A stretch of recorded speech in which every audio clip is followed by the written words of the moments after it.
I am not going to lie to you guys. I am digging my lighting situation that I've got going on right now, and I wish I could tell you that I did this on choice. It's just the way that my schedule's worked out. I had to record during the evening, which means I don't have the giant sun blaring through the window over there. So instead, you get some mood lighting. So, ooh. Anyway, this is another Patreon request, and this one is brought to you from Triple Nine. So thank you so much, Triple Nine. I really do appreciate it, and I appreciate your patience. I know you've been really waiting for this one, so here we go. I hope I can do this one justice. So without further ado, let's dive into it.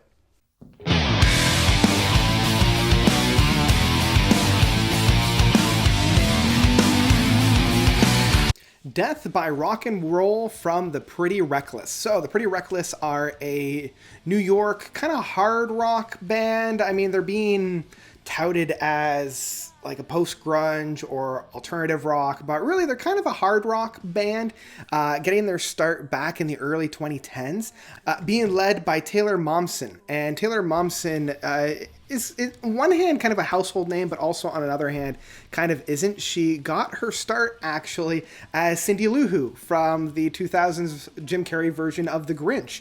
And I mean, I loved her singing on that one. I love Where Are You Christmas? It's one of my favorite Christmas songs. And so she has kind of distanced herself from that persona, you know, the sweet, innocent little girl who teaches the Grinch all about Christmas.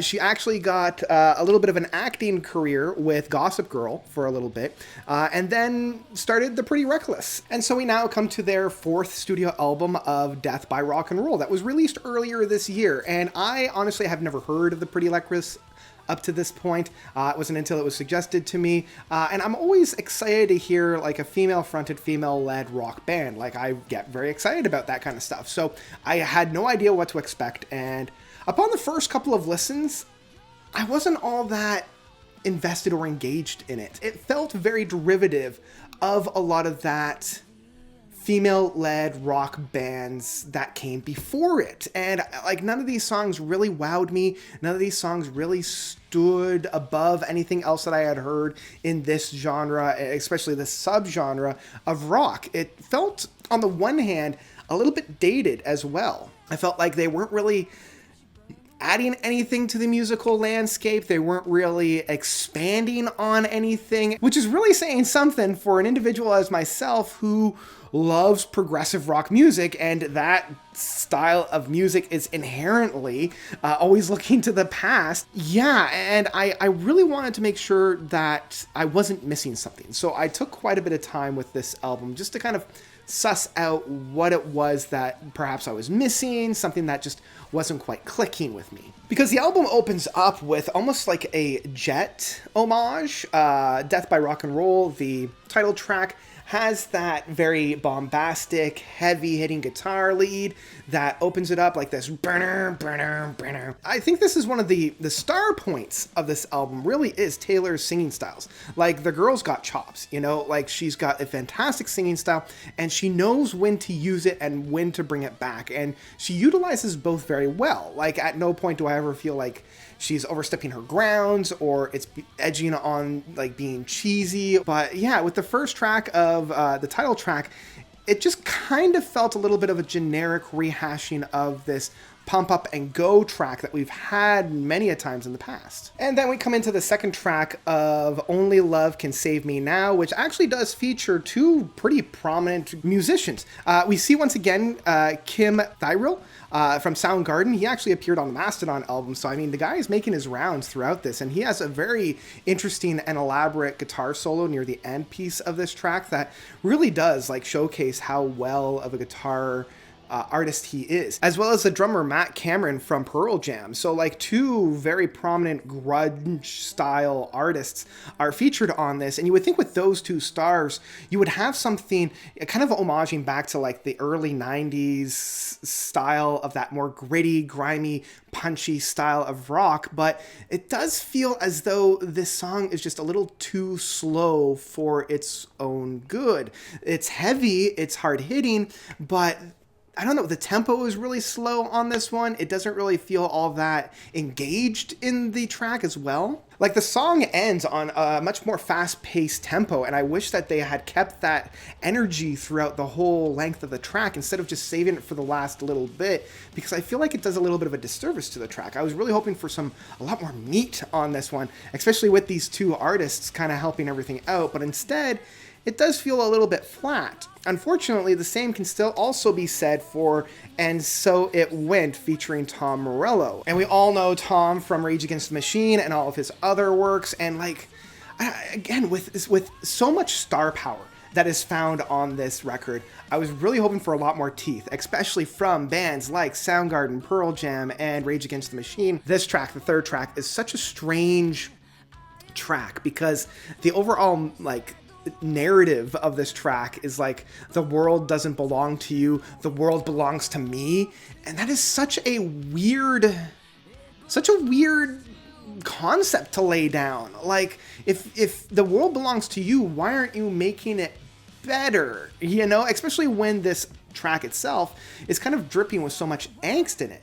It's like, the world's bad and we need to protect it and blah, blah, blah. And like, they even have this horrid, like, children's chorus near the end. I'm left wondering why? Like, what's the point? Like, if the world belongs to you, why aren't you taking responsibility and making it better? But if the world doesn't belong to you, then you should be rising up to try to take the power back, you know? And it's so contradictory in that sense that I'm just left scratching my head with, like, you can tell that Taylor and Tom are trying to make this big anthem of a track, but it gets lost in the weeds. Like, it just, again, it's a very flabbergasting track, and unfortunately the music is just kind of generic, you know, it doesn't really do anything for me. It's just kind of like this dun dun dun dun dun dun dun dun dun dun dun. Like, it's got this weird kind of ebb and flow that doesn't quite fit that angsty rise up and get 'em kind of an anthem that they're trying to lay down. It's just a weird track. Honestly, it's not until the fourth track that it actually perked my interest with 25. It's a little bit of a subdued track, it's a little bit more of an intimate track, but within this you can feel that there's a resistance going on. You know, it has that grit, that angst, that anger, while being presented in this confining box, and it's within this box that tension is building, so that it has this really satisfying build throughout. It has this almost like march anthem going on that kind of solidifies this call to arms, and I feel like this is a much better kind of musical presentation than most of the tracks that we had before, and maybe is because they're not trying to make this big, loud, over-the-top, overreaching rock track. It's much more of a humble, kind of a get up and get 'em kind of a track, and maybe that's why I connected with it a little bit more. And then we come to a track that I can't put my finger on, My Bones, the fifth track on here. There's so many instances on this track that my mind is telling me I've heard these things before. Instead of being a blending of these styles and coming out with something really interesting, I keep seeing all these different pieces outside of the usual context. But I mean, this track is probably one of my favorite tracks off of this, regardless of that. Like, I do get my back up every once in a while just because of the different flavors that I've got on this one. But I mean, I love the ebb and flow. I love how darker this track is. It's got a really infectious beat on it that does build to a little bit more of a rocking climax near the end. So in that sense, this track is one of the highlights for me, even though part of the reason why I like it so much is because it reminds me of other things that I also enjoy. So at this point, we're about halfway in with Got So High, and this track really kind of stood out to me as being an odd thumb that then continued on later on in the album, because this is where I'm feeling like a country and western flair towards it. It's a lot more of like the homegrown aspect. It definitely has that vibe in terms of like the rhythm and the acoustic guitar, and very personal flavoring in terms of the vocal works on there. And I do feel like after the powerhouse that was My Bones, it kind of works having a little bit more of a subdued one, but it is a genre switch that gives me whiplash in terms of being this very heavy rock anthem of My Bones going into this more personal, very homegrown country style song with Get So High that even though I welcome the change of pace, it is a little jarring. And having a country track, at least homage, on here is very strange because this is also felt within the last two tracks. So I'm going to skip ahead to talk about those right now. Rock and Roll Heaven is probably the weakest track off of here, talking about, all those who have passed around the 27 club, which tackling that issue, you have to be very, very careful how to handle that, to handle it very tastefully. And I'm not quite sure if Courtney and the Pretty Reckless did, especially when they're talking about, I hope to live to 27, and now that I have, what do I have to live for? Maybe I'm misinterpreting it, but it just left a little bit of a bad taste in my mouth. And especially for a track such as Rock and Roll Heaven, you would think that there would be a little bit more rock and roll, even though the rock and roll that's found on it is much more of like the early rock and roll, like Buddy Holly. It also has a lot of the homages to the country twang, and it does very feel like that. And the closing track of Harley Darling is very much like a country and western, which you would think for a album called Death by Rock and Roll, it would have ended on a very hard punch, especially with the previous track being Rock and Roll Heaven. You would have a track like Moving On, Going Forward, Looking to the Future, something along those lines. But instead, Harley Darling just feels like a Janis Joplin kind of a flair, without the teeth, without that Queen feel that Janis would bring to it, that raw essence. It just feels a little bit overpolished. It feels a lot more like the country and western ballads that we would get from more of the contemporary artists of today. And I don't know, it just doesn't quite work as a album closer. And speaking of, my least favorite track is Standing at the Wall, which again, it's a much slower track. And so it's very interesting that the second half of this album is kind of like how they made albums in the 90s, where they like really front loaded the albums because they were all on CDs instead of having, the first side and the second side, whether it be on a cassette or on a vinyl. Everything was front loaded. I feel like that's the same here, because Standing at the Wall, again, is a very subdued, it's a very quiet track, and it does get a little grating on me. So the tracks that I haven't talked about, tracks 6 and 7 kind of work together with Broomsticks and Witches Burn. And I've been listening to these during the Halloween season because, again, love Halloween. I'm always trying to find more Halloween trite songs. And this one is kind of fine. I mean, Broomsticks is essentially just an intro to Witches Burn, and Witches Burn is kind of your same generic tracks that we've had at the beginning of like Death by Rock and Roll and 25. It doesn't quite have the same power that I was really hoping for.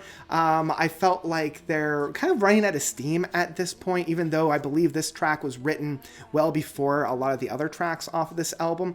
I don't know. I just didn't feel this. It felt much more like some of the more grungy works from the 90s, which didn't really get any kind of an update. It was just kind of unearthed from the 90s and plunked here. And so the final track that I haven't talked about was the 10th track of Turning Gold, and I gotta be honest, like, I actually enjoyed this one. I like how they actually marriage the more country flair, like the country from, like, say, like Shania Twain or something along those lines, within like the mid 90s, are recontextualized here in much more of a rockin' outfit. Even though Shania tried a little bit of the rocking, I do feel like it worked a little bit here. I like some of the build-ups on here. I'm loving the groove and the energy that's being presented here. It's not subdued, it's not being held back. It feels much more open-ended in that sense. The guitar sections on this are very infectious and very meaty in that sense. So it feels like the blending of that 90s rock with the kind of 90s country are blended in a very good way to be recontextualized in today's music. So overall, Death by Rock and Roll from the Pretty Reckless left me wanting a lot more, especially from a subgenre of music that I really do admire and appreciate. I didn't find anything new here. I didn't find anything groundbreaking. And honestly, if you had said that this album was released in like 2002, 2003, I wouldn't have been surprised. It feels very outdated by 2021 standards.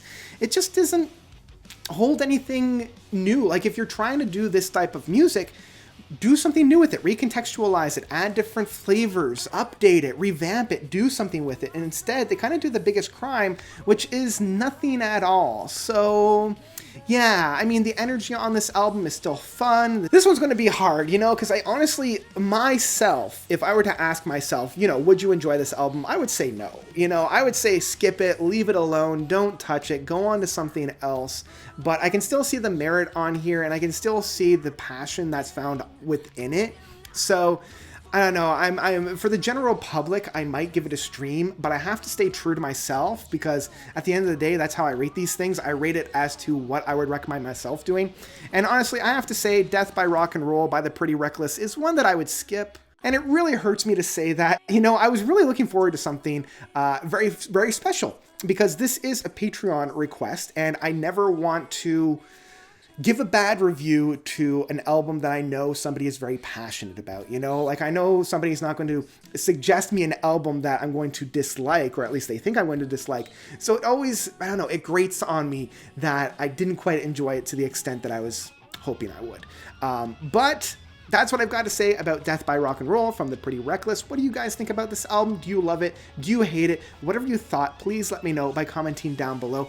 And as this is a Patreon request, you too can be cool like Tribble9. So I want to extend another huge thank you to Tribble9 for donating to my Patreon, getting this album review for the rate that he had donated for. So thank you, thank you, thank you. And if you want to be cool like Tribble9, please head on down to my Patreon list. I've left the link down below. Even $1 a month goes quite a long way. You get your name at the end credits. And much like Tribble9, if you donate enough, you can get your own album review that I hope to get out in a timely manner because I'm really bad at getting these out fast. So there you go. That's all I've got. Thank you all so much for watching. As always, you guys are definitely the best. And until next time, notes out.